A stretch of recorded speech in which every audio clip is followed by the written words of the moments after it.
Welcome to another episode of Two Ales and Hockey Tales with Wally. And today I am so excited to have on a 42-year-old from Coaldale, Alberta, Canada. His hockey journey has taken him to Canada, the USA, Austria, Germany. He is a legend, and his number 29 is retired in Ravensburg, Germany. And we both know a young fella that plays for the Edmonton Oilers that might wear number 29 because of this fella. He is a Deutsche Meister like yours truly, but he was with the Ravensburg Tower Stars. And he also won the Canadian University thing because he scored the overtime winning goal, top titties, to win the championship and winners win. Welcome back on, Ben Thomson. Thanks for having me, Wally. Hey, thanks for coming back on. I realized we hadn't talked in a while when I saw Leon Draisaitl score the overtime winner in the Stanley Cup final. And every time I see him play, I think of you. You know that? It's pretty fun. He's quite a beast out there. He's quite an impressive individual. He really is. And he wears number 29 because of you, eh? Yep. Yeah. Isn't that something? Yeah, it's always a fun every time I see him. I don't watch a lot of hockey, but more so during the playoffs. So, Me too. He just always brings it, man. He's the mailman. He brings it on time, all the time when it's needed, and it always brings a guy back to some fun time in a guy's life when we're playing over there. Yeah, that was a long time ago nowadays that we were playing over in Germany, and it's funny because when you were in Ravensburg and I was in Bietigheim most of the time, nearly every season there'd be a little chatter with Ravensburg about me going there. Like, not much, it didn't get too serious, but every time they'd bring it up, I'd think, so I could go there and me and Benny could run a right side overload, eh? Oh, that would be pretty good power play, man. That's what I was thinking. I'm like, I think that could work out because I would say we were somewhat similar players. I think I shot more than you and you were a better passer, but we were both little right-handed shots. It would have worked good just because of that simple fact that you said. I was more of a pass first, shoot second, and you're the opposite. So it would have worked good, no doubt in my mind. I agree. And yeah, it's amazing the memories that can come back doing this and talking hockey. But when Leon scored that overtime winner, and I thought of you, was when you first came on and I heard the story about how he wore 29, his old man's coaching you in Ravensburg, and I didn't even realize I would have been playing against his old man. But then you were on Hockey Night in Canada telling the story, eh? And I was thinking, my podcast knew that story before any of you. It was actually even it got really last year we went up and Leon kind of invited us up. So we went in February when Washington was playing. This was just after Crosby was up, and we were going to go that weekend. But we ended up going to the Capitals game. And lo and behold, as we're waiting to go down to the practice in the morning, you can believe it, Alex Levitt was there. Just completely random coincidence because he had some buddies. A guy who played with Mitch Love, who's assistant coach of the Capitals. He brought him along to watch the practice and do the game sort of thing. So you guys were both there and you didn't even know? I was sitting in the foyer just kind of waiting, get entered. And all of a sudden I look over and kind of do a double take. And sure enough, sure as guns, there's Levy. And so it was pretty fun. So we got down there, and I also played when I played in the U of A, the Golden Bears in Edmonton. They have such a strong connection with the Oilers as well. So there's a lot of former alumni and guys I played with who are now working with the Oilers because of the Bears, whether it's Chris Knobloch. He was my centerman my first year. The coach? Yeah. And then the goalie coach for the Oilers, Dustin Schwartz, he was the goalie when I was in junior, Medicine Hat, and the U of A. And a bunch of the color guy for the Oilers was the Bear color guy. So there's a lot of connections and a few guys at the scouts now with the Oilers. So I went down there. I didn't just going down to go say hi to Leon and end up being a bit of a reunion with all the guys. And it was kind of funny. I'm not a guy that really likes too much people and that sort of thing, but it was everyone. It was there was a bit of a buzz. So for sure, Levy's quite the dandy too. Yeah, it was quite the deal. All the guys are like, wow, what's going on here? So, but it was a fun night. So we had some fun. Well, it is fun. I guess when you were a hockey player and you get join the real world, when you get to go back and be a hockey guy again and see all the hockey boys, it is a small world when you get back inside an arena. Oh, howdy, is it ever? I mean, I talked a lot. My life now is more agriculture, whether it's farmer ranchers and good guys, but they just don't understand, what the game is like and the connections. And um, it's hard to explain it to anyone unless you've lived it. And it's a special community, and it's tight, and it's a very special to be, the life that we have and to have that past. And yeah, and there's certain guys like that all know each other. There's a certain brand of us that all are very similar, and it's happening for me this week. Benny, I'm going back. I've been invited back by Joey Martin, the GOAT of Cardiff, Wales, who's like the leading import scorer ever in the UK, the leading scorer for Cardiff Devils ever. My first year on the team was his first year on the team. And in the UK, if you play 10 years on the same team, they give you a testimonial game, and all the money raised from that game goes to the player as a thank you for playing for us for so long. And he Wow. gets to invite back whoever he wants. And he has invited back me, and the roster is just full of our type of people, Benny. It's gonna be so much flipping fun. That's gonna be so cool, man. Good for you. I'm Oh, excited for you. so yeah, I head out Wednesday night, and then we get there Thursday. Oh, I did a look at the roster. There's like 40 guys. I think yeah. four of them I haven't had on the podcast or no. Two of them are his brothers who I know, and I played against his older brother or younger brother, or yeah, his middle brother I played against and won the Southern Cup against. And then the older brother, I played against his nephew in all Ontario championships coaching this year. And the kid was wearing 88 Martin on the back for his uncle. And they're all going to be there in Cardiff, and it's going to be the biggest hockey reunion ever. And man, it's so fun to get to go back when it's all said and done, isn't it? That's so cool. Even we had some pretty similar to that. I don't know if you've been keeping tabs on the Western League at all, or the CHL with the Tigers. That's my former team. Yeah, you were there the Um, whole time, eh? yeah, longest serving Tiger of all time. So I got some deep roots, Medicine Hat, and obviously we're only 35, 40 minutes away from the Hat. So still be able to go see some games, and so it was kind of nice to go see the guys there on the stretch run, and just meeting up with all the old alumni guys and over the years. And That's hockey. it's pretty, yeah, it's so similar. It doesn't matter whether you're in Cardiff or in the second league or even in Medicine Hat. It's kind of funny, even just that story about, I always remember the imports. It didn't matter who was coming. You knew that import, even though you didn't know who he was, but you knew guys you played with who Oh knew yeah. that guy. It was Yeah. just the telephone game, right? Oh yeah. As soon as you sign a new guy, you look up who he's played with and you're like, hey, what's this guy like? Yeah, exactly, right. Oh And at yeah. the end, and everyone is all good. It's all really, really good. The neatest, so your jersey's retired in Ravensburg. Did you not tell me last time that they did it like your last season? Like you never went back to Ravensburg since you left? My very last game I ever played, actually be the last time I put skates on would have been when they retired my jersey. You haven't put skates on since? It's not, maybe like pond hockey is about it out on the sloughs. That I was it. understand. I That was it. Tough to, why it's hard to, get the gear back on after that. I hear you. I had no real interest in playing again once I was done, but this coaching things really bit me. I Yeah. don't know. I don't know if you've heard, but the Kincardine Canucks are back-to-back under 13 all Ontario champions. Hey, Dude, it's a wild ride coaching kids and your son, and then all of his buddies around town. And it was 2 years together, so there's a bunch of kids who are older than him that are like his brothers for life. Then the kids his age we just won with, and then kids a year below him. And then we got this whole network of brothers for life in this tiny little town. It's really good for you. neat. How big's the town? That's a trick question, buddy. I don't know, like 10, 15,000 maybe. I don't know. Yeah. I could sound stupid if someone from here is listening because I actually don't know. It's small though. You see the Small. same people all the time, and then Yeah. summer hits and all the tourists are here, you know? Okay. Are you guys The- by a lake? I believe they call them the Cityots.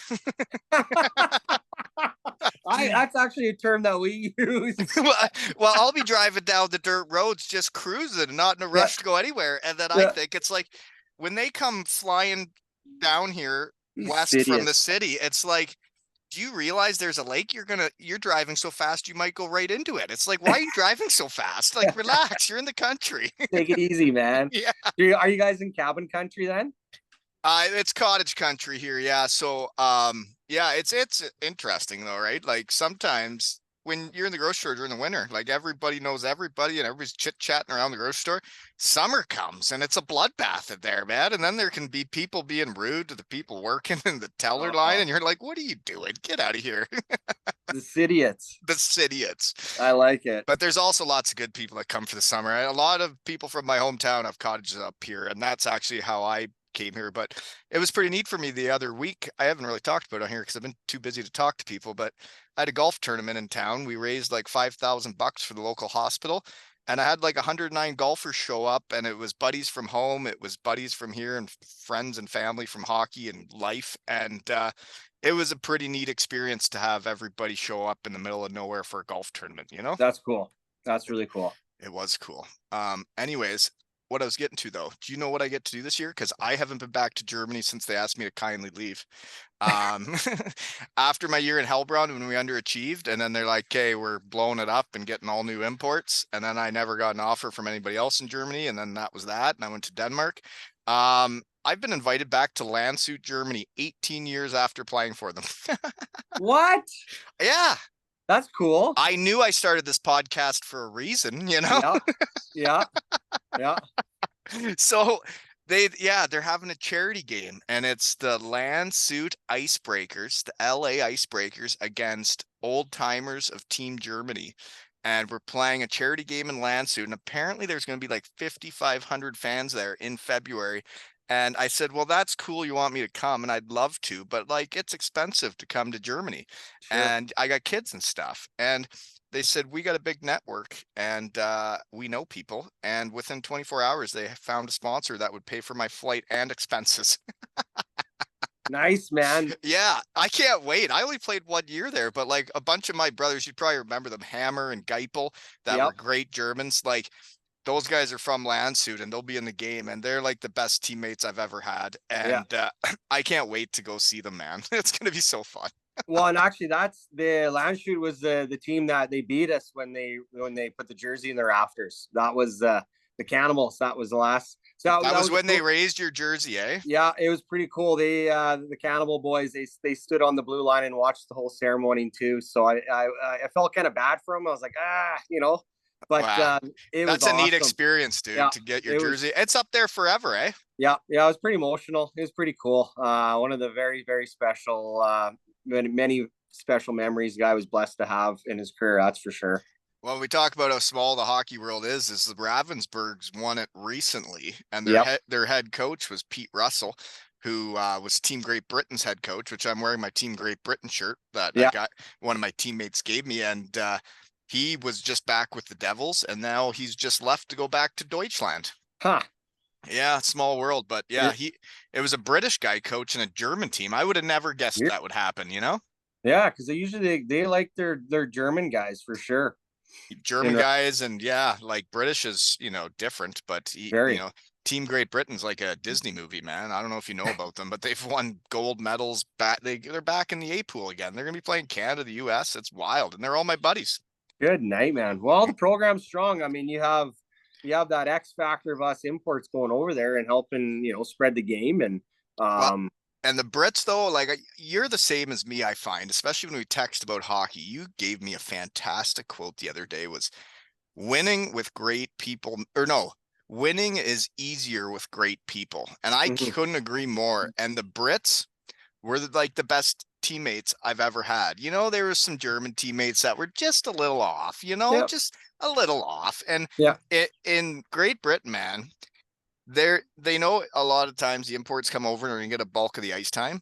they don't ask for nothing. Like they just want to block shots and help the team win. And whenever Yeah. you tell me to go out there, I'm going to go out there with a smile on my face and work as hard as I can. And then they build a team of those guys for the world championships, and they're like brothers. And it's so fun watching that team play.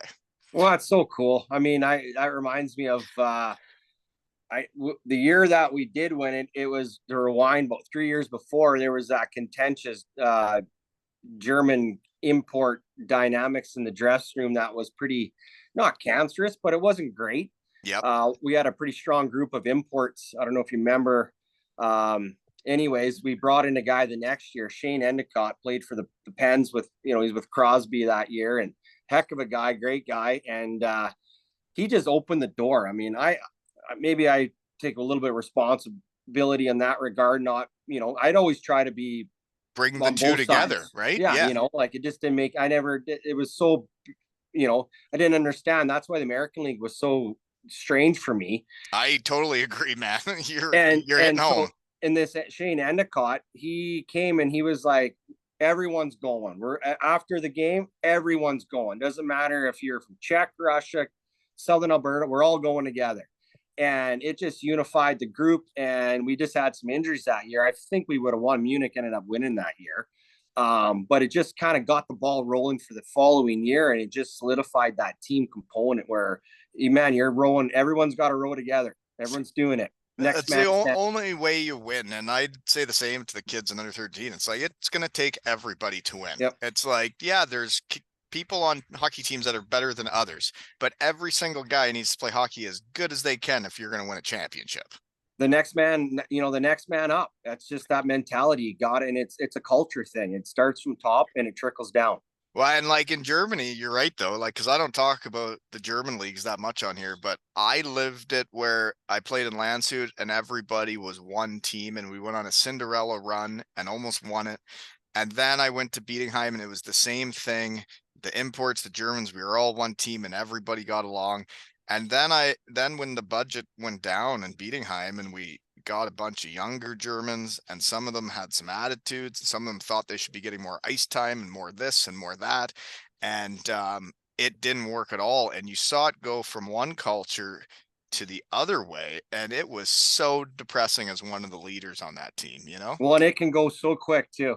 It sure can. Yeah, I mean, the one bad potato will ruin the whole load. it does. Yep. Yeah, potato. I was thinking bad apple, but you're right. Either or. Either or. Potatoes are worse, man. When they get rotten, boy, that's terrible. But it's true. We had a young guy that would talk about the ice time and the power play, and he'd be talking to the other young guys. And, if you weren't all going out together and then the young guys are getting together and this guy gets it going and the negativity, and then all of a sudden going to the rink just ain't as fun when not Yep. everybody's in it together. Yep. 100%. 100%. I mean, it's so complicated, but yet so easy.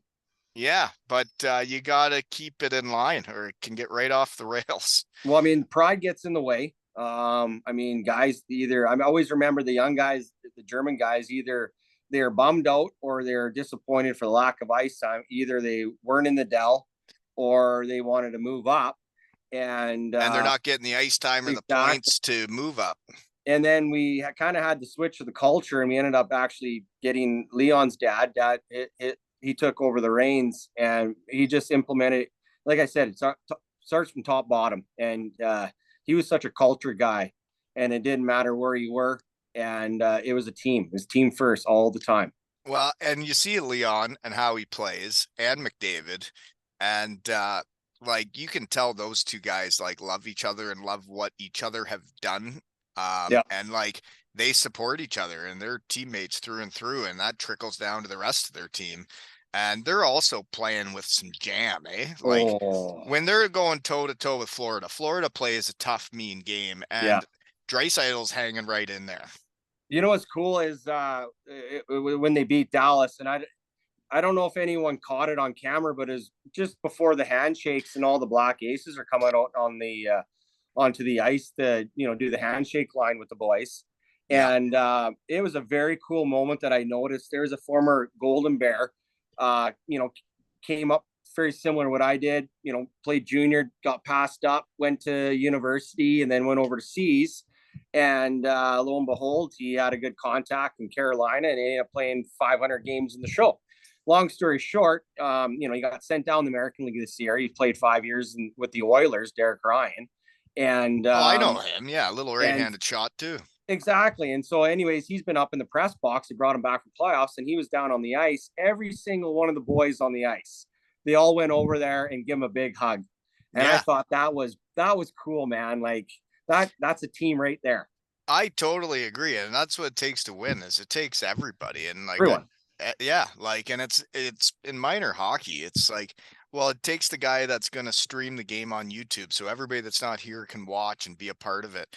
And then, like, I would tell the parents, it's like negativity is exhausting. It's like, if you got problems with my coaching, I don't have a 24-hour rule. Come talk to me. I'm like, let's hash it out now instead of you talking shit about me behind my back, and then that trickles to the next person, the next person. I'm like, let's just clear the air right now. What's up?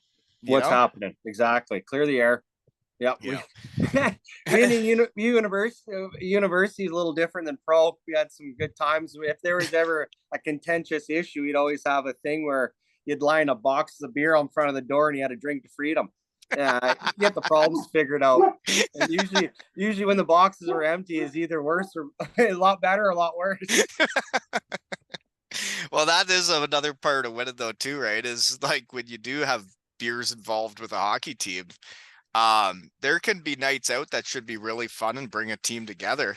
And then you get that one bad drunk, and I tell you, it changes the mood around the rink for a week. You know? Yeah.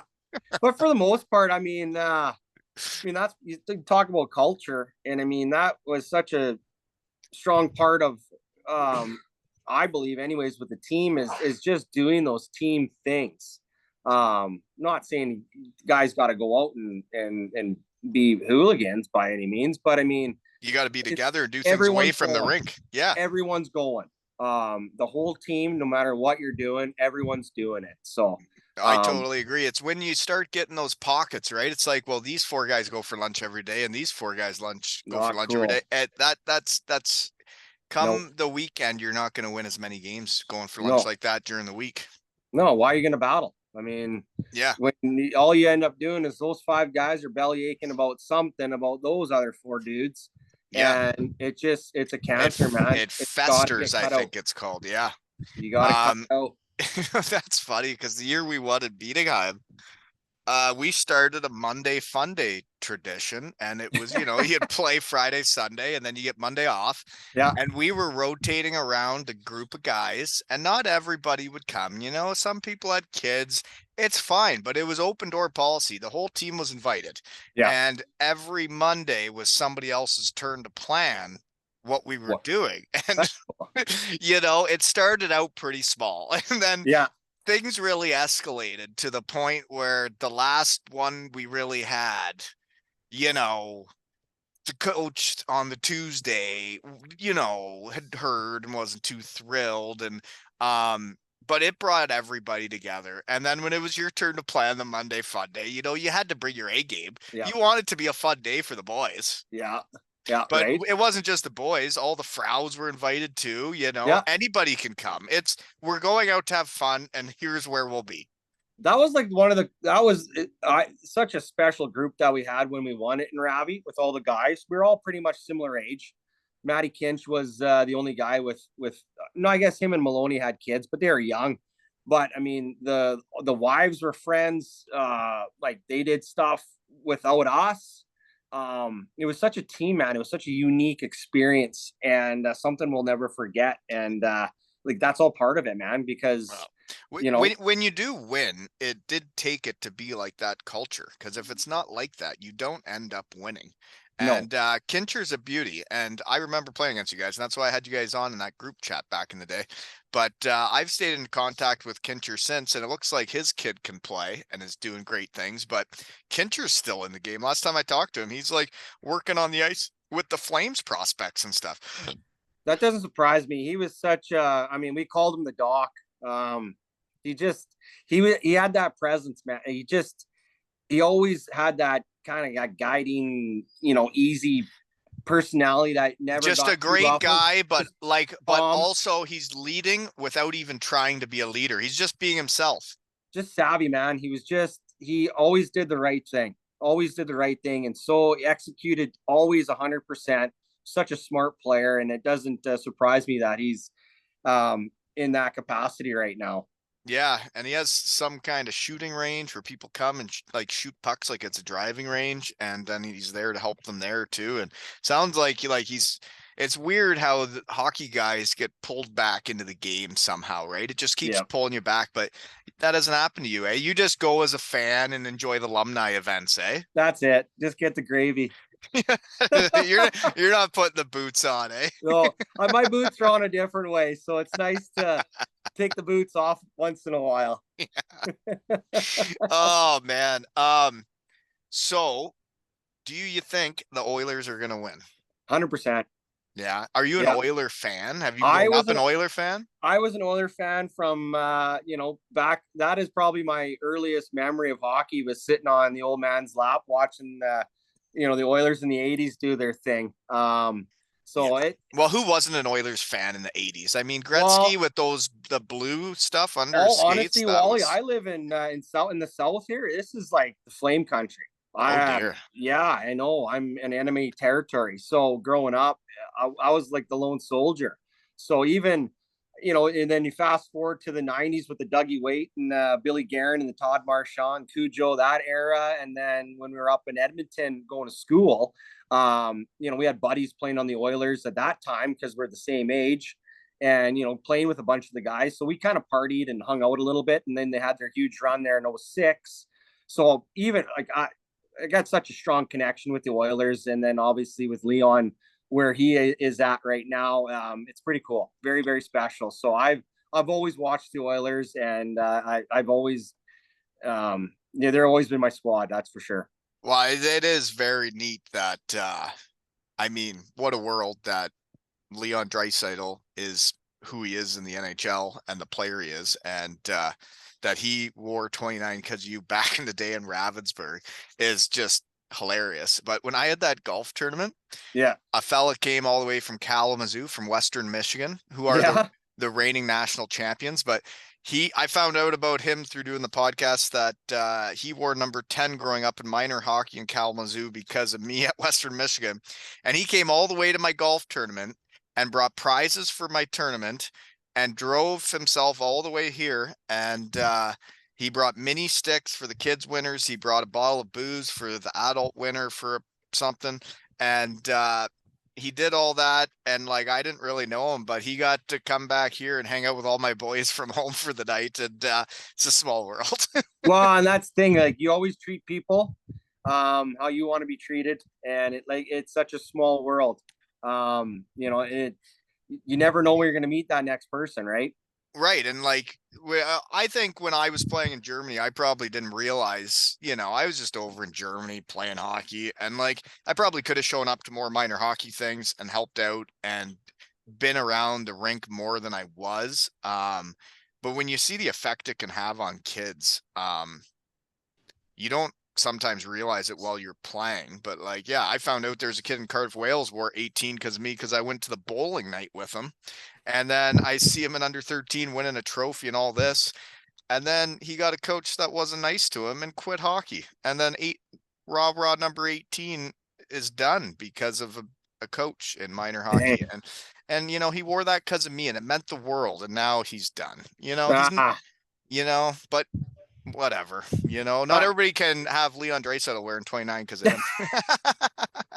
yeah, it's pretty cool. And then having there's a bit of a group of us from the U of A that in Knobloch. Chris is in that group, and so it's pretty cool seeing him do his thing on the behind the bench Well, as well. no kidding. Like your centerman is the head coach in the Yeah, NHL, eh? yeah, yeah. He was just how he coaches and manage the bench is how he was as a person and as a player. I could maybe be accused as being a bit of a border collie when I played. Just not a lot of direction, just a lot of go. And You're giving her, but there's some East and West. what I the heck? What's when, he doing? when you told me all about trying to get on here and you're not sure what to do, and you're like, I just get pucks deep and get pucks out. I'm like, That's it. that's not what you did. You didn't dump it in. When the fuck did you dump a puck in? I remember on that big ice in Europe, if my line mate would have room and then What just dump it in, what it's are like, you doing? what are you want me to chase that? It's called puck possession, Just man. pass it to me. Keep it. And it's hilarious now when I coach. It's not Olympic ice, folks, but I have my kids brainwashed. Like they dump it in. They get the red and they're going to get it. We're playing old school. We're playing Florida Panthers hockey. We're Yeah. getting it deep and going to work, you know? Okay, you're a coach now, and I watch a few games, and I understand the drop pass, going to 97 on the power play. I Yes. understand that. But why does every single team, whether it's junior, minor hockey now, all they're doing, defenseman brings it up and drops it to the late man with all four guys standing stationary on the Blues? I don't get it. I don't get why the four are standing still. I get the drop because actually when I was in Bietigheim, they fired the coach that wouldn't let us have fun and do anything. It was old school, dump it in, make no plays. And then we got a new guy, Danny Held, and we had our first power play practice, and he gave me the board and said, Wally, What do you want tell to do? tell us what we're doing. And I'm like, are you serious? I'm like, okay. I'm like, D, skate it up and drop it back to me. And I thought it was like the funnest thing in hockey when you get that puck and everybody's standing still and you get to just go, Go. because then they have no gap and they're standing still and it's easier to be a guy that's not gapped up on you. But I don't understand why you wouldn't have another guy with you and the two guys come up together and then Yeah. you have that outlet at each blue line to then get it over the line and then those guys are coming with speed, you chip it in. But to drop it back just to one guy, I mean, I don't understand that. no, I don't know. I mean, I get to understand with McDavid and you got the two nuclear weapons. I mean, yeah, I understand that. But when you got a But bunch of plugs, like, I find hockey's a copycat game, right? It's yeah, like when one team finds out something works, then everybody does they're it. doing And it. yeah, and it's like there used to be different power play setups. There was the box and one, there was the overload, the Yep. umbrella, and now everybody's got a bumper. Yep. Everybody's got that bumper in the middle, and then the guy down by the net. And it's like, surely it's not the only way to do this. Like, I mean, does everybody feel like they've solved the hockey puzzle that everybody should do it the same? what was your favorite power play setup? I enjoyed a right side overload with big sexy Justin Kelly, Yeah. with his long reach and good passing and vision. And I like when those guys can roll it right up to the blue line and it works into an umbrella, but then you have the guy in the goal line take it to the net, but you have a guy that's basically in front of the net all the time. Like Yeah. that's where you're at. You might pop out the odd time, but you need ass cheeks and a guy's mouth to score goals on a power play. Yeah. 100%. Like 100%. you're the same type of guy as me. We're perimeter guys. We're not in front of the net. Yeah. But if there's not a guy standing in front of the net, like I remember rolling up, and if there's not a guy standing right in front of the goalie, and the goalie's looking at you, it's like, well, why am I going to shoot it? But as soon Right. as you see that goalie's eyes, like you can't see the goalie's face, that's you just wrist it in there. Just send her in there, and he Matty doesn't know. Kinch, Doc, that was his go-to. Oh Soon as yeah. big, soon as Maloney would park his carcass in front of the net, And Levs, Maloney was that guy. Levs would do his thing on the half wall, and then Kincher would just walk the line and do his thing. Yeah, I was coaching some senior A, helping out. They asked me to help out, and I was kind of the power play guy. And I told them, I'm like, it's a good shot when you roll up, and if there's someone in front of the net, just wrist it in there. And it's Yeah. like, just wrist her in there. Well, and especially if you're on the half wall and you're bringing up and you convert over to the high umbrella, and the guy, that was always my position on the goal line. You would exit out to the corner, and you're an option. You're an Yeah, option for that guy. And then you have the far side D man coming down back post. That's an option if you got the puck and you got the high slot. There's so many different options that you can have. I don't know. My under 13 boys, I don't really get into coaching power play. Like I'll do a brief thing, but like if it's a tournament or some huge game and we get a 5-on-3 and we need a goal, I would go over it with the 5 guys that would be on the ice and like, this is what I want you to do. But there are so many different options, but I don't know. The bumper, I went to Hellbron and they made me the bumper guy. I was so unhappy, Ben. Well, it's not, that's not your spot. Like, It that's wasn't not my spot. They told me I was just a shooter, and I'm like, like, oh, no, okay. I'm like, so I'm just gonna stand here and like turn, watch the puck get passed around. I'm not gonna touch it. And I'm just here to shoot. Okay, that doesn't cool. make sense. No, it didn't make sense. I wasn't happy. That's bad. That's bad bench management. Well, well, I agree. That's Um, one thing about I like about what Chris with Knobloch, his bench management is it's bang on how he runs his bench, utilizes players. It's the perfection. well, and didn't it have something to do with McDavid and how he got that job? Like, didn't he coach him or something? And he was like, didn't he Well, he coach? was Chris, like he went coached the Raiders in PA, and then he went and won a dub title with Kootenay, and then he went over to I think it was Erie, right? That's where McDavid was Right. for the And I think he Otters. coached him there. And He was then like McDavid liked him and they probably asked him and he's like, well, this guy's yeah. good. Yeah. Well, he's such a quality guy. He's a good old Saskatchewan dryland farmer. Just good Ruth guy, good family guy. Just cares for people, and he's just a good person and a great hockey mind. And winning's easier with great people, I think you said. It is. It certainly is. Huh. And they got the ticket, man. They got the next man up mentality on that spot. It looks awesome. Well, I haven't watched that much of it because, I've watched some. You're busy at night. I've done my best. But I saw when they're in that like double overtime game or whatever, McDavid, a forward, had the most time on the ice. And I thought Crazy. that is a special individual because every time you see him out there, he is flying and giving her, and he's up and down the ice. And playing forward is way harder than defense. Yeah. And I'm sorry, defenseman. I'm not saying anything, but playing center is way harder. I was a winger. I just had to have my D man. I wasn't doing all that D zone shit, just give us the puck and let's go, but he's all over the place and he's playing more than anybody. It's crazy. His 30, like, what is he logging? 30 a night. That's probably equivalent to 45 as a D man.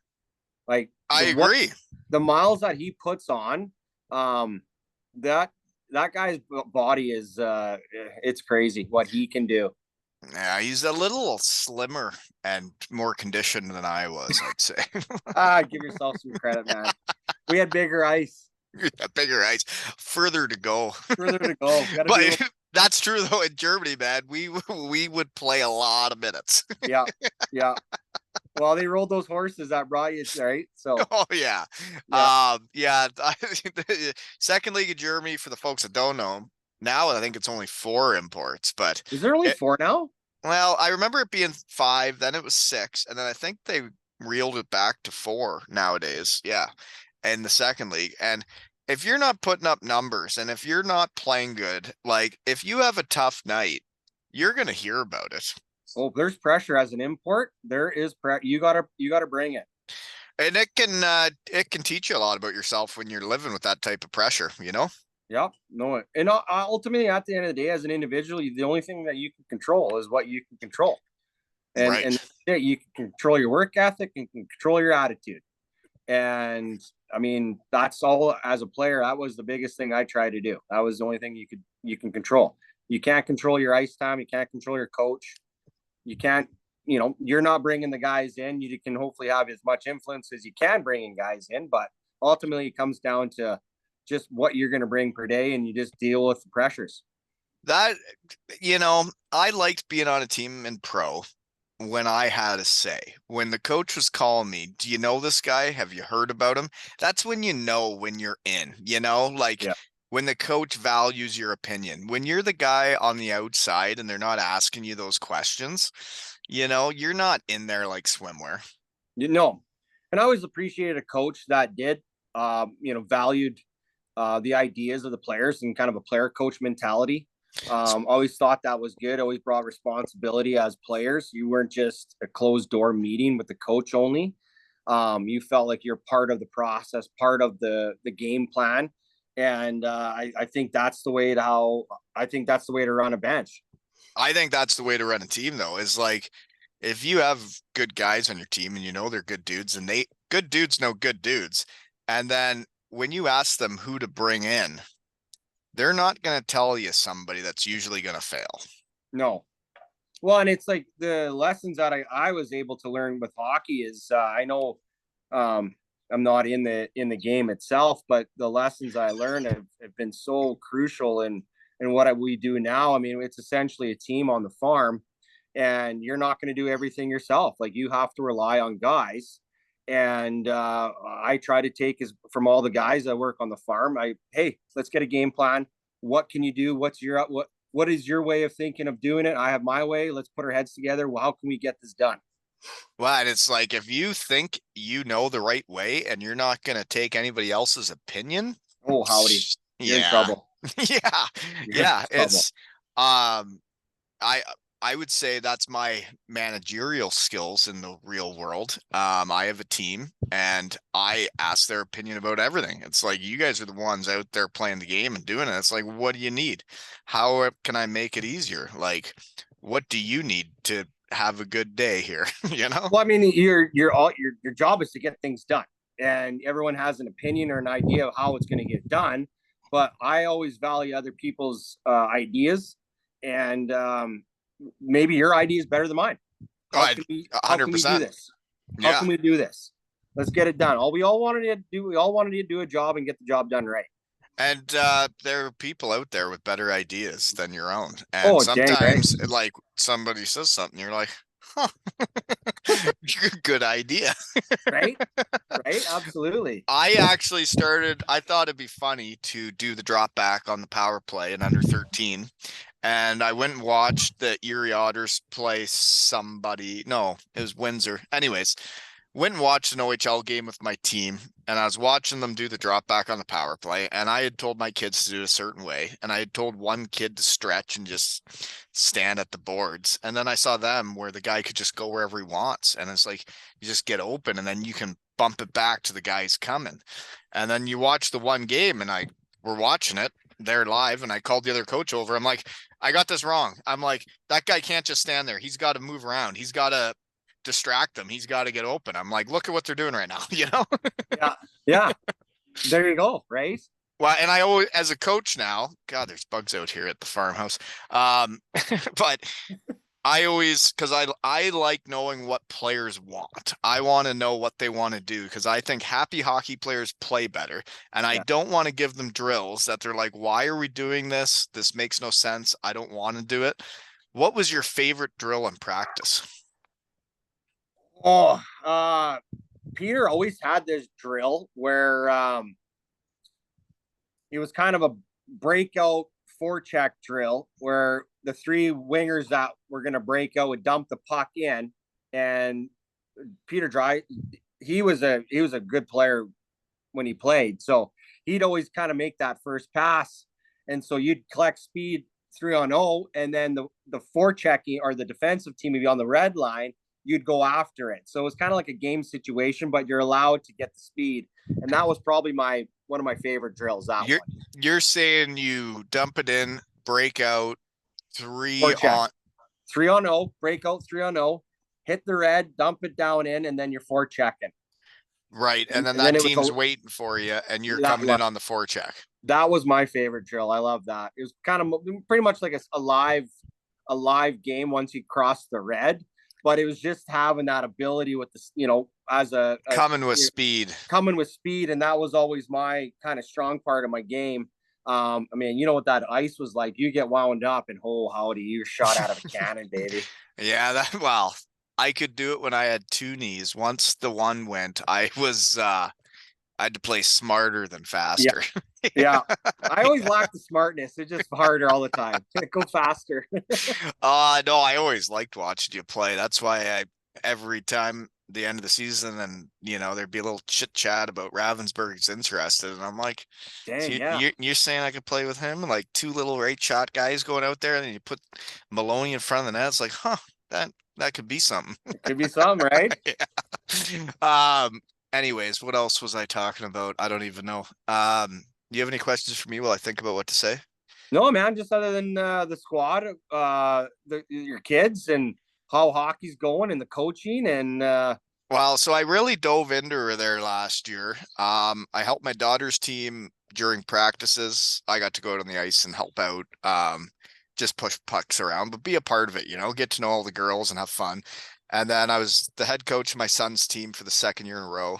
I'm hoping I'll be with my daughter next year, but um, going back to back with under 13 kids, we only had three returning players. It was a whole different group of kids, and beating everybody 2 years in a row was so much fun. And you see how hard the kids had to work to do it. We won sorry, the lot. you only had three returning on the second.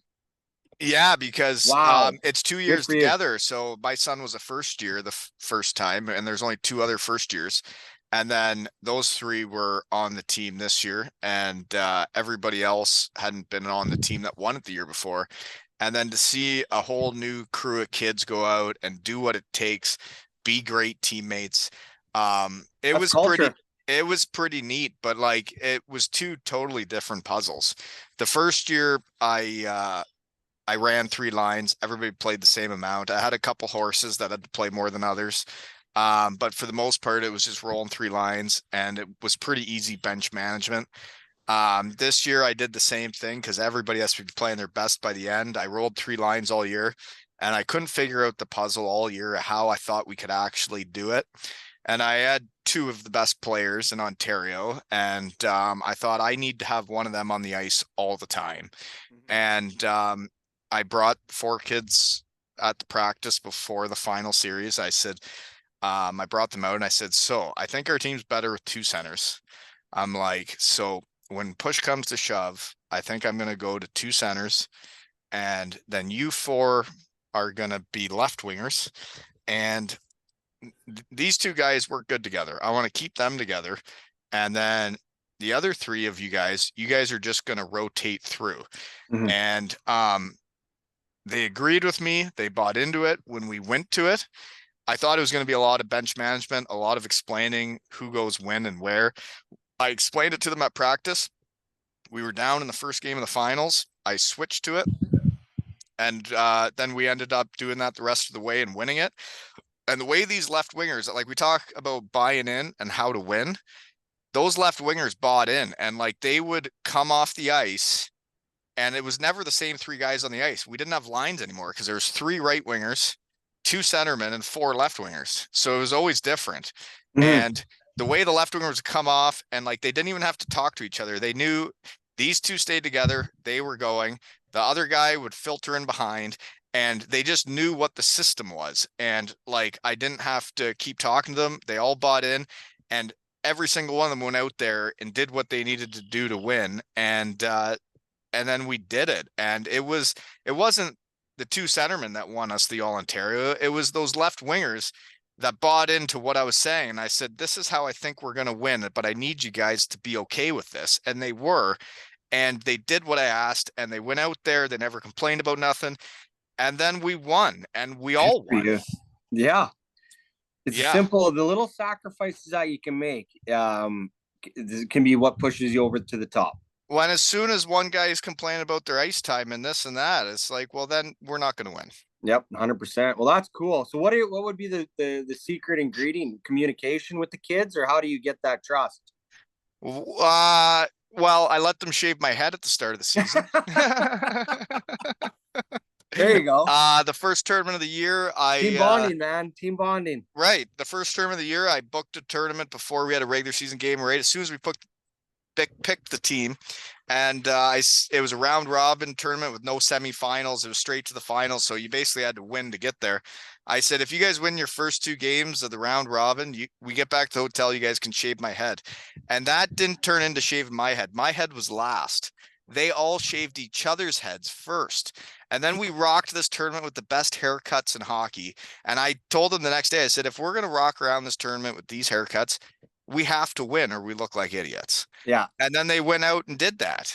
And it was really cool. Then I organized a golf tournament for them. And the teams were their D pairs, their lines, and a coach would be on each team, and we played 9 holes. So I'd bring the lines together, and like have a day. And Yeah. I don't know. I like having fun with them. And then, during the regular season when things aren't too serious, to pick my starting lineup, um, I would have either the wingers or the centerman or the D pairs, whoever wants to start. We would have a moo off in the middle of the locker room. Yeah, So, babe. do you know what a moo off is? When you get on all fours and you moo at each other, and whoever laughs first loses, and you have to maintain eye contact. So I would say, okay, if your line wants to start, like this centerman has to beat this centerman at a moo off. And then That's all, the all the best. boys in the room would get around and watch these two go at it. And then the one kid would lose and their line mates would be like, oh, come on. I Come thought on. we were starting.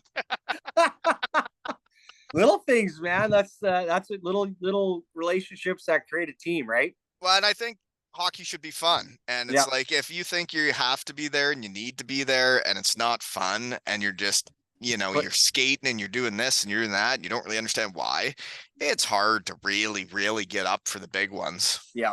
Yeah. Well, I But mean, when you're just putting time in, it's not good for anyone.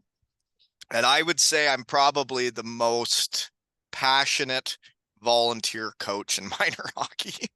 Do you see yourself continuing your coaching? I'm into it. Yeah. Yeah. So I did. Yeah, it's really bit me. Yeah, I don't know how much I should say, but like my kids are young, they're busy. We have a home here. It is what we're here. But I would say that there could be a day in my life where I'd want to scratch this itch and see if I could get paid to play hockey and see what I could do with it. Good for you. Wow. Well, hopefully, you know what? You keep winning, man. That's all Yeah. matters. Well, we'll see if I can get to coach some under 11 gals next year and see how much fun we can have. There you go. Yeah. What do you see the biggest difference in girls hockey now? It's amazing how much it's changed from when we were kids. We didn't even Oh, have girls hockey around. It was ringette. And yeah. now we had like 4 teams, one age group around this Wow. tiny little town. And it's like the friendships it's brought my daughter, and like she's into hockey and loves it. And her team didn't have the greatest year last year, but they want to have team parties. They want to be in hotels. They want to have fun. And Mhm. I'm a big supporter of fun. Well, I mean the opportunities, the doors for those opportunities. I think there's lots of chances for the girls to be They're part of the hockey world. no doubt.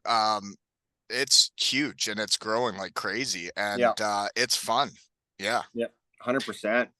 I do though would like to say though, I like when hockey guys stay in hockey, and you're one of you like I don't know you that well, just a few conversations, but you're right up my alley for Mhm. dudes and hockey guys, and I've seen you play and I've seen the teammate you were, and that's why your jersey's retired. I wish you were still in hockey and not just farming. Yeah. I know it's I guess there's always a time and place for everything, and I still enjoy watching it. Our kids, there's not a it's been fun with the Oiler run here because my daughter, we've kind of got into it together, so we kind of watch it at night together. But the boy, they just we're interested in other things, that's for sure. And I have a lot of interests outside of hockey too. So, Well, uh, and I understand that. You were into hunting and all yeah, that, and it's busy and you can't do everything. And that's yeah, like, for me, it's like if I'm going to coach, I would rather dive right into one team yeah, than be a part of more than one. yeah. But yeah, last year I probably spread myself a little too thin, but I also helped out with the senior A team, and because they were a bunch of beauties that like loved playing hockey, and it was for fun, and it gave me some adult time with like-minded guys, and it was fun. So those senior boys, are they ex O guys, ex college fellas, or I'd say a more mix? like ex junior B, Okay, junior C, you mix in the odd ex pro, yeah, which they can really run amok out there, but it was just fun. Like it was really, I enjoyed it. We started out the regular season 18-0. yeah. We ended 18-2, and we lost in the finals. So then in the finals, they're down 3-0. Coach Hmm. gets suspended. and I was just the help router guy. He'd ask me questions, I'd answer, and I didn't run anything. I was the power play guy and would set up the units and whatever. And then he's like, "Okay, you're in. You're the head coach." I'm like, "Pardon me?" It's Okay. three. And so I went in and coached the last game, and the first game I coached, we lost the trophy. So tough bounce. Tough one. Yeah. Tough one. Is it a pretty strong senior league in Ontario? Yeah. So it's mainly like the smaller towns outside the city that all play Yeah, each other. But that's like then Alberta here too. yeah, and then the team that beat us went to the Allen Cup and I think lost in like the semis or something. And they got to pick up a couple players from our league to be able to compete with the AA or AAA or whatever goes on. But Yeah. one of our players went and played for them and did well, but they ended up losing the semis, I think. And but it's fun. Like it brings communities together. It's like we're just little Ripley, Ontario. There's nothing going on really ever. Mm. But then when the Ripley Wolves make the finals, that arena is packed. Come the Yeah. semifinals, the arena is packed, and it brings everybody together, and gives everybody a reason to get out of the house and go see each other, and then everybody knows each other and knows, and it's helped me in a small town, this hockey thing, get to know people. Well, and I guess it brings the community together, and that's this day Well, and when you age. guys won in Ravensburg, that would have brought the community together, Oh, wouldn't it? howdy! That was it was such a special place there because of the size and location. Um, it wasn't an overly large center by any means. We were kind of the main central figure, no different than Bietigheim and Yeah, Landshut. You know what it's like, and they literally shut the city down for 3 days. I know. I still remember they had one of our sponsors was the Mercedes group, and they brought brand new Benzes, and we thought we were the Oilers of the '80s, man. We're going down the city with the top down, and we're riding these Benzes, waving to the crowd like we're the handsome boys, and everyone's outside cheering, and we had a huge parade, and it was just epic. It was such a cool experience to have that, where it's when you're in the battles, you don't really think of those things. You're just thinking about Trying to winning get and there. Yeah, doing your just job and doing the things and just all the extra things that come because of winning. So surreal and special. There's actually a picture of me and Levy in one of these Benzes. We're just giving a wave like this, and it's pretty funny. I man, when we won in Bietigheim, I probably the same for you is I didn't I was just over there playing hockey and making a little bit of cash for the summer, and then when you win and realize how big of a deal it is, Yeah, Bietigheim shut right down. It was the first time anybody in that province had won a pro trophy or something.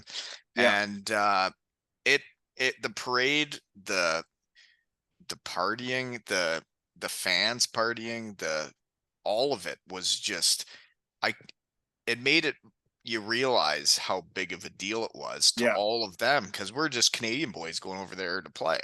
Yeah, if you remember when we won, that's when Shawinigan was supposed to be the team that was, they were the anointed ones that were supposed to just automatically The DL and go into win. the Dell, and they kind of ran into a ragtag group in Ravi, and we weren't supposed to win, but we had that quiet confidence that you just come in and you do the job, and I mean, after we won it, all the fans rushed the ice and you couldn't even move. It was like you watch some old Stanley Cup videos where like the people are on the ice celebrating with the fellas, and that's how it was. It was a pretty unique experience.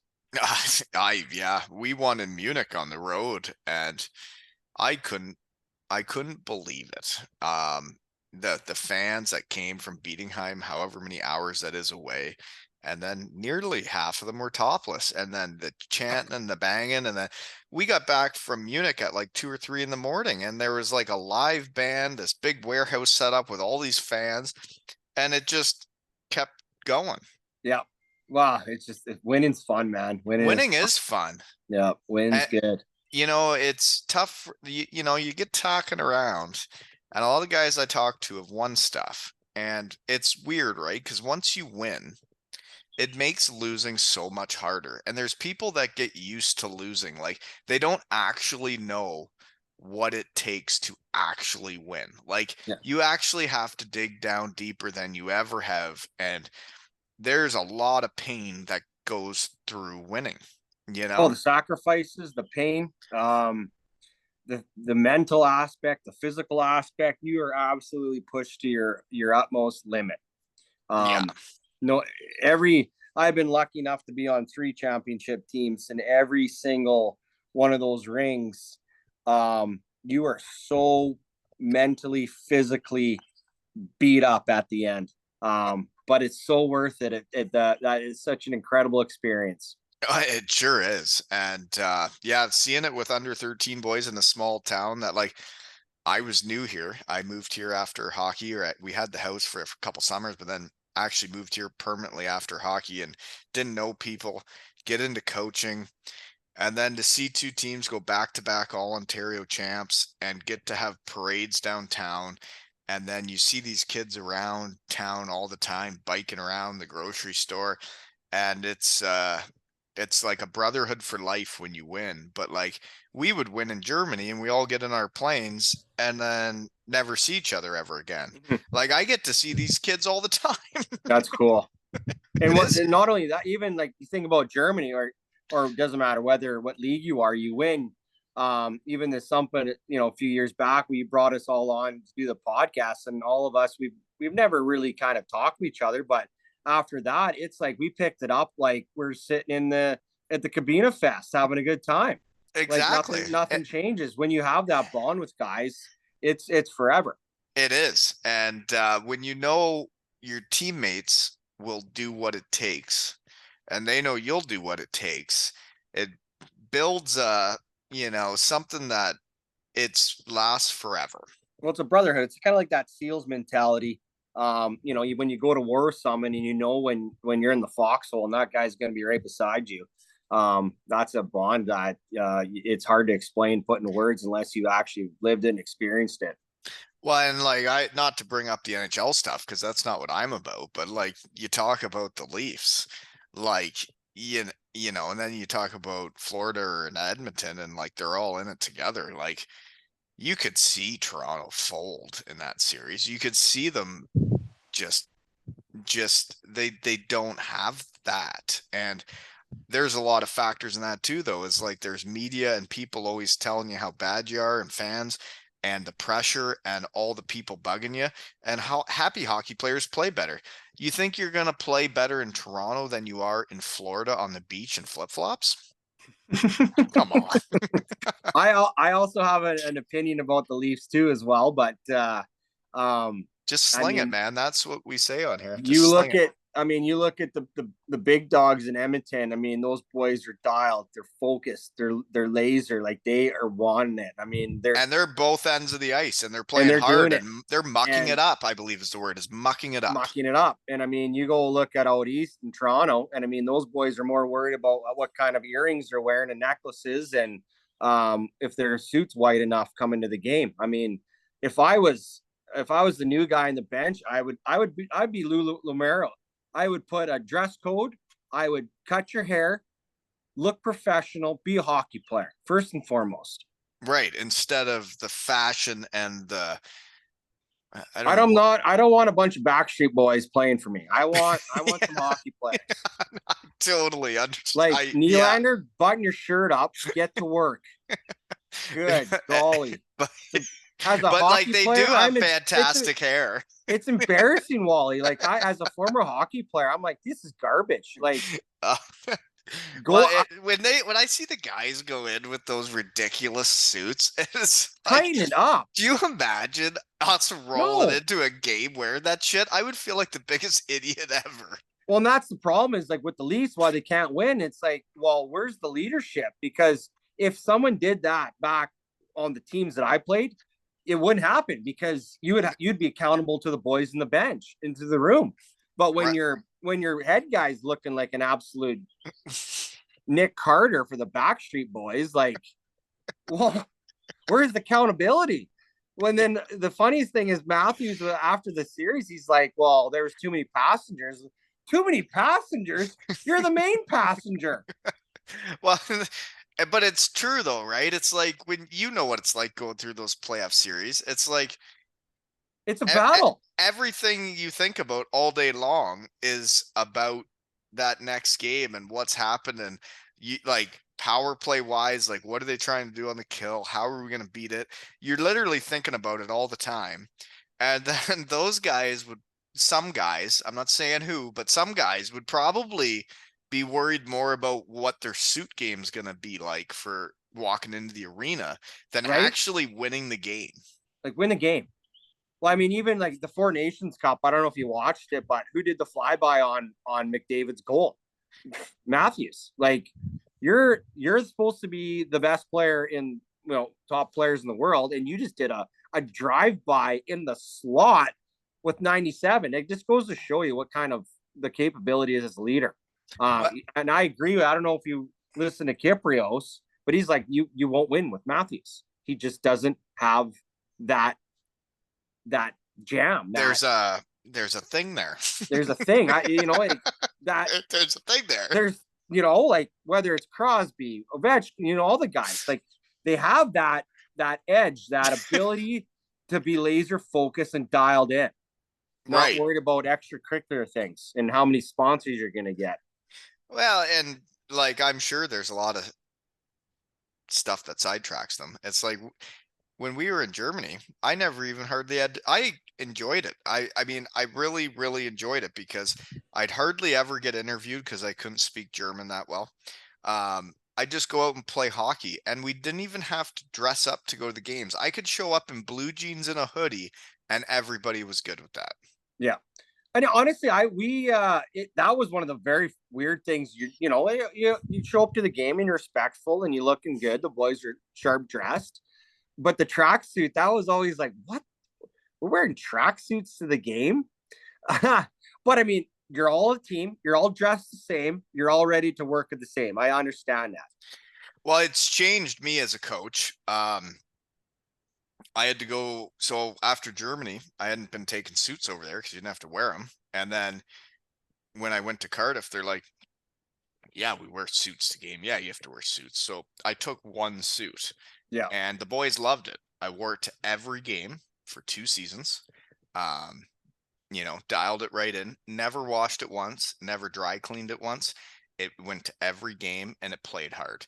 And, as a coach now, I've had people ask me what the dress code is for these under 13 boys. And I said, there is no dress code. Be yourself. Mm-hmm. Whatever, and I think that's as a coach, you have to make that call. What the right mood, what's the right culture that you're going to implement. If that's what's going to work, that's going to work. Right. You have to do it. And if you say be yourself and then they show up in jogging pants and flip-flops, you're like, okay, well, we're gonna have to Tighten it up. change this. But some kids would show up in a suit and tie, and I'm like, good for you. You're ready to play, and that's who you are. And Yeah. some kids would show up in, normal clothes. But as long as you're ready to play for me, I don't give a fuck how you walk into the arena. And that at the end of the day, that's all that matters. Right. Is Winning or is losing. I mean, even there were some guys the guy played with, and I never could, but they could have a good time the night before a game. And as a leader, you're always like, hey, as long as you bring in it, yeah, I then I don't really care. Just bring it. right. But if there's any excuses because of that, Well, there was an old coach I used to play with, and he's like, you're gonna hoot with the Owls, you better soar with the Eagles in the morning. So if you're it was the same. The quote I had from a buddy from home was, "If you want to be a big dog at night, you better be a big dog in the morning." dang right. Absolutely. Yeah, absolutely. Some of the other sayings from hometown are, "It all works out in the wash," Yeah. and things You're like gonna be a that. man at night, you be a man in the morning. Yeah. Yeah. Yeah. Oh, I think it's funny how similar we are. We both Yeah. ended up in the second league in Germany, and then, yeah, no, I always enjoyed playing against you, and like, it's funny when you play against so many dudes in hockey, and like some guys stick out and some guys don't. I found us to be pretty similar players, Yeah. few different things, but we were both little right-handed shots that ended up in the second league in Germany. But I there's guys you play against where you're like, I don't like that guy. Like, like that Slavatinsky on your team. I'd love to have him on and chat, but like that guy was unpredictable. Yeah. When I was going into a corner with him, I wasn't sure what I was getting. Yeah. But like if it was me and you, it's like it was fun. It was like, okay, It was a battle. it was like a cat and mouse game. It was like, well, who's gonna win this time? Yeah. And then I'd sit on the bench or I'd be on the penalty kill and you'd be on the power play. And I'm like, okay, how am I gonna stop this little prick? And and it's fun then but like I knew you weren't just gonna whack me behind the play. You were just out there playing the game and trying to win, and I was Straight the up. same. And Yeah. it's like, well, let's see who wins, and it was fun. Yeah. Simple that way. Slava, he's actually one of those guys where he was probably the biggest key for us winning, because the previous before Draisaitl coached us, he was the captain. And Slava was when we won, he was an absolute vital to the back end, how we played, because he played with that edge. But there was a situation where the captaincy got put to Kincher, which created a bit of a division within the Germans and the Canadians, as you can imagine. A big time DL guy coming the Boondye and taking the captaincy, and the kind of the culture that was in the room wasn't great. But it got sorted out when Matty took over the captaincy. But having him buy into the system and buy into the program, that was one of the bigger turning points for that season too. It's like my 4 left wingers, right? It's like the one kid had been a centerman all year, and like I had put him on D for a few games if we were missing someone, and then I threw him on left wing when he hasn't really done it all year, and he bought in and he did what was asked of him. And it's like, well, if Kincher's a natural captain, I don't want to say too many nice things because he might listen to us today, but like you could tell playing against a guy, and he had the resume he had. But I respected the guys that came to Europe who had the big resumes, but played like they had done to build those big resumes. Yeah. It's like some of those guys that would come to Europe after building their big resumes would not play the same way. And they all of a sudden thought they were some other kind of hockey player.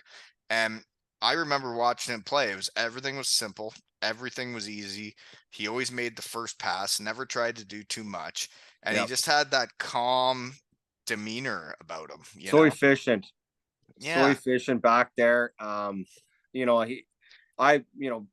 up, I played against Matt, ever since junior. And I mean, they just torched me when I was in junior with the squad they had up in Calgary. And so I've had the pleasure of playing against Matty for a long, long time. And then when I heard that he was coming to Robbie, boy, I was stoked up. Oh, I can imagine. Because you know what kind of guy he is, what kind of guy he's in the dressing room. And obviously for me, that's the most important thing. I mean, he always brought it on the ice no matter what, but it was more just his demeanor and his character. Even though he wasn't necessarily like a big, tough defenseman, but he played with so much grit and poise, and such a great player and a great human. Yeah. And he did everything right. Yeah. I find it interesting, talking around the guys that I guess I took a shine to or decide I want to talk to. There's a lot of British dudes, teammates, a lot of imports that play in that league because they love hockey. And yeah, they didn't make the NHL, but they still love hockey and they can make a little bit of money and play the game. And then it's small town Canada. I went to a spring hockey tournament, so this was a neat one. I haven't brought this up yet, but the team I coached the first year that won it all, one of the kids wrote to me and said, "Will you please coach us in one spring hockey tournament? We all want to play together again. We just want to play one hockey tournament together again, and you be our coach." And I'm like, "That's awesome." I'm like, "That's cool." I'm like, "You find a weekend that works for us, we'll do it." And we went and did it and played a tournament with the same team we had a year previous. And they actually wore 2Ls and Hockey Tales jerseys too. So they went and made their own jerseys, got 2Ls and Hockey Tales jerseys, put their names and numbers on the back. and then did all that. And I thought it was the neatest thing ever, actually. But we lost in the finals. So, what do you know? Well, you know what? You think about what an attitude, what that can do to the next generation. You never know who you're going to affect, and then what that spawns. I'll be beyond that. You think about what those kids are going to be like, the important role that you play in their lives. I don't know You about just want, anything I've done, but I have seen two teams of fantastic teammates that will do anything for each other. I do know that, and that's I cool. I couldn't be prouder of these kids around this town. That's awesome. Yeah, That's awesome. it's been really neat. And then those kids spurring that on and bringing back a team a year later, and then wearing the podcast jersey. I had never seen an under 14 team rip around with 2 pints on their chest before. Getting a little thirsty. I might have to have a pint here soon. God, it was funny though. That's hilarious. That's good. But yeah, no, it was, and it's, I don't know, like, playing against you, I could tell you were my type of guy. And then the different guys you play against, Slavatinsky was a competitor, and you need those guys. You need Yeah. everybody on a team to do what they do. But like, it's like when I coach under 13, it's like, well, I know you're the big bully. Go be a big bully. Yeah. I know you are a playmaker, goal scorer. Go do that. Yeah. And I'm like, but you can all do everything. But what you do right, It go do works. that right, And that's one thing Slavs, like I know a lot of guys hated playing against him because he was a pain in the butt to play against. He's always chirping, always sticking. Like, man, Chirping, I mean. loved having him on our squad because he had that element, that grit, that And you just, need that in oh Germany. yeah. And he was so important because he was the leader of the Germans, no question. And all the German guys looked to him, and he was hard. Like, he played hard. He was a huge asset for us. Big reason why we won.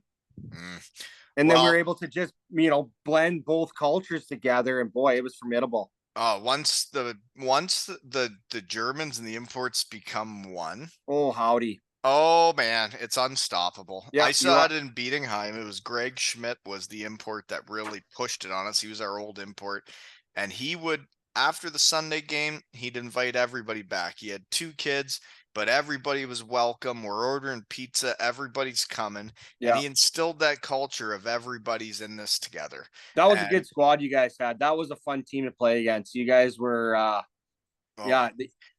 And then the next year, I think big sexy Justin Kelly. Yeah. Wow. Yeah. He's dynamic, old Kel's there. That's for sure. Oh, yeah. You guys were a pretty dynamic duo for sure. Yeah, we had a great time. Big and little sexy. Yeah. Never played together again though. It was amazing to play your best career season of your career ever and have this chemistry that you just are like, oh my God, what is this? And then you hurt your knee. So you guys, did you know Kel's beforehand? No, we played them in the playoffs when I was in Landsuit and put them out, and then they offered me the contract when we were doing the handshake line. Yeah. And I had seen him play, and how did you know? Did you know right during training camp? Were you guys put together right away? Or yeah, it was from day one. They put us together with Sarakov, who was a stand in front of the net guy.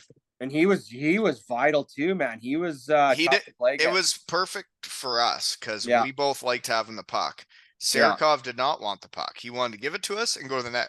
And he just mucked. He would muck it up and give it to us and then go stand in front of the goalie. And that was exactly what we needed. Yeah. And I mean, on that way your guys' barn was positioned, I mean, it was so, you guys utilized that space so efficiently. It was hard to play against for sure. We actually, because of your guys' squad, we kind of rerouted the guys that we wanted to bring on because of your team. We thought that you guys were going to be, the team we needed to beat the next year, the next 2 years. Right. And then, I hurt so we play together, have season of my career, which set me up pretty good for being in Germany, playing with him, and the year before with Landsuit, but then hurt my knee the next year. And then after that year, I went back to Bietigheim because I knew I'd play with Justin. That was the only reason, because I knew I would do great playing with him. And then hurt my knee, and he has the season he has because he's awesome and wins player of the year and whatever. And then he goes to the DL, and I'm coming back from a knee surgery. So then I'm still there and he's gone. And it was amazing trying to play with anybody else. Mm-hmm. It's tough. It's hard when you have that chemistry and you know what a line could be, Yeah. and you're thinking like, hey, there. I was pretty bummed out my last year in Germany because we had such a that line of Levs and Maloney was, man, that was a pretty sweet line.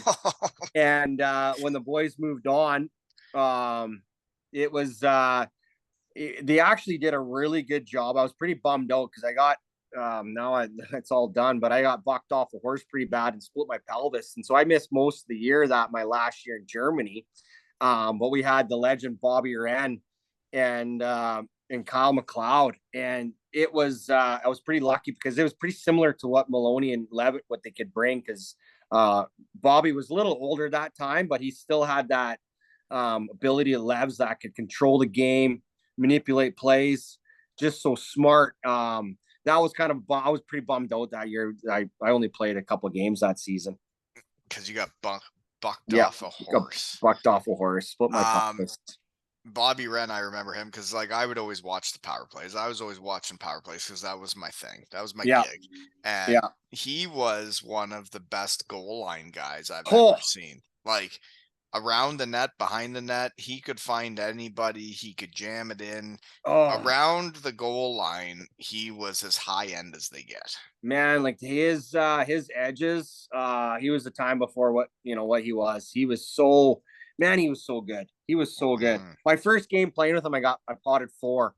I And remember then watching him play for the Leafs, and then all of a sudden he's playing in Ravensburg against us. I'm like, fuck off. what? Yeah, right. Get out of here, Well, man. This is our league. Leave us I alone. remember my first year overseas, played in Austria, and there was a group of old boys. Mikey Craig. I don't know if you remember him from the Leafs. Oh yeah. Just third line center with Dougie Gilmore and some Krager. He was the old guy in Klagenfurt, and Andrew Schneider.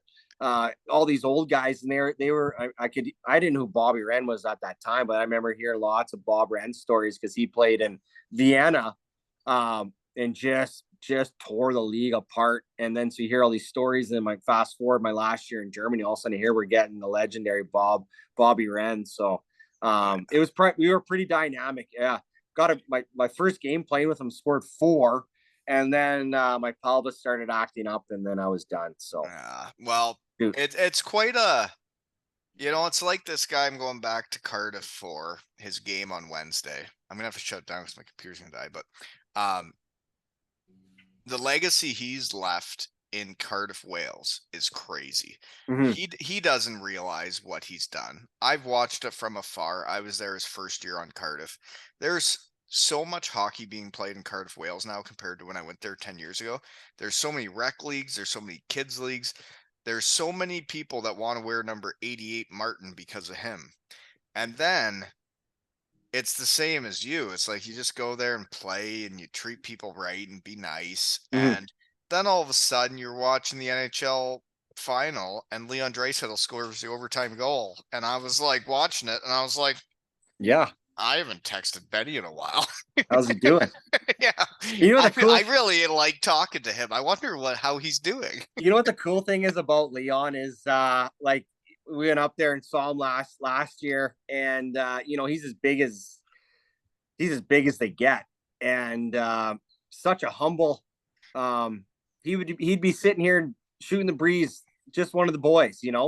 That was the one thing I did notice when you're in that dressing room because he took us down and he didn't have to. I mean, he brought us down and give us a tour of the room and introduced all the boys and stuff, and just a really class individual. And you could see that dressing room. It was just a bunch of boys. It was like you're at Cabina Fest. You're not in an NHL dressing room. You're with a bunch of hockey guys. And that comes from the top down. It comes from him and McDavid, and Yeah, it comes from the guys being normal and bringing everybody in. yeah. Where you like we talked about, you get into the other ones where they're wearing their fancy hats and their fancy clothes, You're like, and what? like if you could be some kid from Elmira or wherever called up to the NHL, and you see some guy walking in with this fancy hat, and it's like, am I supposed to do that? Like, What's the? Yeah, it's confusing. And that I, was the coolest thing. And like Leon, he's so grounded. He's a great man. Heck of a incredible hockey player, but a better man. well, and Um, it's neat that like you knew him as a young pup, and that's why he wears that number. Like, what? Last question.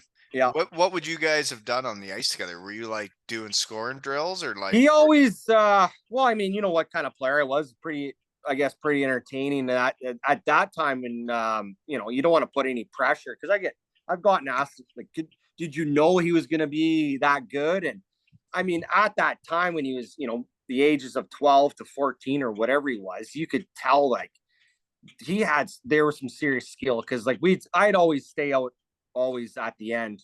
They basically got to kick me off the ice just working on your game. And the kid would come out as soon as practice was done, he'd come out and hang out. And so we'd actually That's work pretty on, cool for a kid with the dad coaching pro hockey, yeah. and you get to just come on the ice with the boys. And so whatever it is, that was always my spot on the kind of the because Lev would always bring the puck up to the blue and Kincher would drop on the offside and I'd and Levs would always try and find me on that sweet spot, just the opposite of what Draisaitl and McDavid do. So I don't know if Yeah. he did that about a million times, or that maybe he just got a lot better at it than me. So we'd work on. I'd always make sure like heat him up, so he'd basically wind up and take slap shots for passes, and I put him in my feet, put him up anywhere. So we'd work on lots of little skills, and you could just see the passion and the love of the game that he had as a kid. I mean, you either have that or you don't. Well, and Um, that's the thing. It's up to the kid. It's like all these yeah, parents in minor hockey that their kid needs this, they need that, they need development, they need this. It's like, no, yeah, they need to want it. you They got to need to want go home and practice. They need to go home and practice, care and practice, be, yeah. like he would. For practice, we'd always do our stretches and whatnot, and he'd be part of it. And then when we did have practice, he'd literally sit all practice with his tennis ball, and you can see why his hands are so good. Now, hours he would bounce a tennis ball on his stick and just play with against the wall, play tennis with his hockey stick and tennis ball for Prob hours. Probably wasn't looking at his phone. No, that wasn't a thing, right? Right. And And now all these kids like look at their phone all season and they're doing all this and then they show up and play the game and they get back on their phone. It's like, well, yeah, you wouldn't play the game, but the kids that actually want it yeah, went home and practiced. they got practice, they got better, they worked on their skills, they worked on their game. That's the only way you're going to get better. And even as a kid, and I know like what he was in junior, just that execution and then that desire to always do a little bit extra, and that's what he always did. So Well, we and always had like a that kid seeing you win in Ravensburg and seeing that town win and seeing what it brought to that town, that's got to help too, Like, I think so. I always it's too bad we didn't get a photo when we won with him. It would have been pretty cool. yeah, it would Um have fucking but right. It would. he'd always whenever he came, because at the time I think his mom was up in Cologne, and so he'd come down to with Peter, and every time, like every game that he'd always like, you Benny, you got to get 3 or you got to get 2. And I usually disappointed, but I try my best anyways. You did just fine. Yeah, no, so he was awesome. He was a good kid. He's turned into be an incredible individual, and pretty lucky. I still text back and forth once in a while, wish him all the best, and he always responds right away. So he's such a good guy. That's cool. And I Yeah, remember when I was taking my kids to a Red Wing Oilers game and you reached out to him and gave him my number and hoped it might happen, which is cool. He didn't know me, and I know that. There's so many guys now that like ask me that, can you do this for me? Can you do that for me? And I'm like, yeah, but like you don't know them. Like, he like actually he texted me back, and he for whatever reason he didn't get the text message, and he didn't see the message, and he felt awful for not doing something with you. So oh really? yeah, so I'm not the most advanced in technology, so We I know. may have, but yeah, No, but it all worked it out worked out because good, man. the Worked Red out. Wings goalie coach played with me in Hellbron, and we got the tour of the Red Wings room instead of the Oilers. So, hey, Awesome. it's a hockey world, eh? Hockey world small, man. I'll send you that photo last year when we met up with Levs and we got to go see the big man. So it's Yeah, a pretty good please do. photo. Hey, you Yeah. got to send me some photos for your poster. I'm going to catch up, folks. I haven't posted anything for a while. I've had golf tournaments, hockey tournaments, a whole bunch of stuff. Now I'm going to Cardiff. I'm going to catch up with all these episodes and post them so people listen someday. But I'm actually doing this because I have fun talking to hockey guys, and I actually don't care about posting about it. I'm just having fun, you know? Right. I'm like 5 episodes behind right now. That's okay. You just hack away, man. Just chip away. Well, Chip I away. figure I'm just gonna dial it right in for one day and get caught right up, Yeah. and then be back to square one. You know? There you go, man. I gotta see if I have any pictures, man. I am terrible. Ah, whatever. But Yeah. seriously, I don't know. I think people play hockey like their personalities. I always enjoyed watching you play. So Same I with appreciate that. Kincher, and Lev's pissed me off all the time. Watching him run a power play drove me nuts because I didn't get it. I didn't understand it. And I couldn't learn from it because he was doing things that How do you? I didn't understand how everybody was open. He came to Denmark and everybody was open all the time. And I'm like, okay, so like we got 4 guys out there killing. Why is everybody open when he gets the puck? Everybody else is having a hard time playing hockey, but everybody's open when he has the puck. It Levs made no has sense. his hockey IQ is off the charts, man. He was It uh was he was nuts. he was such a joy to play with, and we had a very unique chemistry, him and I, and Oh, I could lots of imagine. fun. Such a And that's such how a you win. That's how you win, man. And what I like when it came down to it, Levs, boy, that guy cared, and that guy was a warrior. I know. And he'd also flop too. I remember the one time after a whistle, he's acting like a tough guy. Give him one little push and then he falls down. I'm like, you little bitch. And and like But he knew it. He knew how to get your buttons, man. Like that's all he part of it. knew it was pissing me off, and He he knew it. knew that he flopped, and he knew he was going to get a power play, and then everybody would be open. Yeah, and just the poise and his ability to read plays was incredible. Yeah, he Wow. was a lot of fun. So smart. No, seriously. Look, I don't know who to cheer for in the finals now because of Leon and you, and then the Panthers have 2 of my boys that are their scouts. PJ Fenton, my line mate from Beatingheim, and Oh then yeah, I remember him. He was a yeah, good player too. He had a couple good seasons in Biedenheim. and then Dennis No, Weidman. he was in Hellbron, wasn't he? He was too. Yeah, he was in Yeah, Hellbrunn and Beatingheim. I was his line mate in Beatingheim, but then Dennis Weidman, I grew up as a 1983 in Elmira, Ontario, and he went to yeah. the NHL and did all those things. And now he works for the Florida Panthers too. So 2 of my boys that I'm tight with work for Florida. You and Leon are with Edmonton. You know, You I know just what? want. It's good. It's just perfect. What they want. As an Oiler fan, the series deserves to be 1-1 still. It's the way it's supposed to be, man. It's hard. It's old school. Those boys are playing, and you got some of the biggest names out there, and it's a battle. It's epic. It's a lot of fun. It's great. It is awesome, and it's awesome for both towns, and it Yeah. gets everybody going. Oh But yeah. anyways, well, we better shut her down here. Sounds good, buddy. I never wrote anything down, never wrote a note down. I just looked up your name and where you're from, and I knew I could talk to you. And now we've been doing this long, and We that's could probably hockey. do it for 2 more hours, buddy. I know we should probably meet in person someday. We should. Yeah, we should. Right. So. Well, and this has been another episode of 2 L's and Huxtails with Betty and Wally.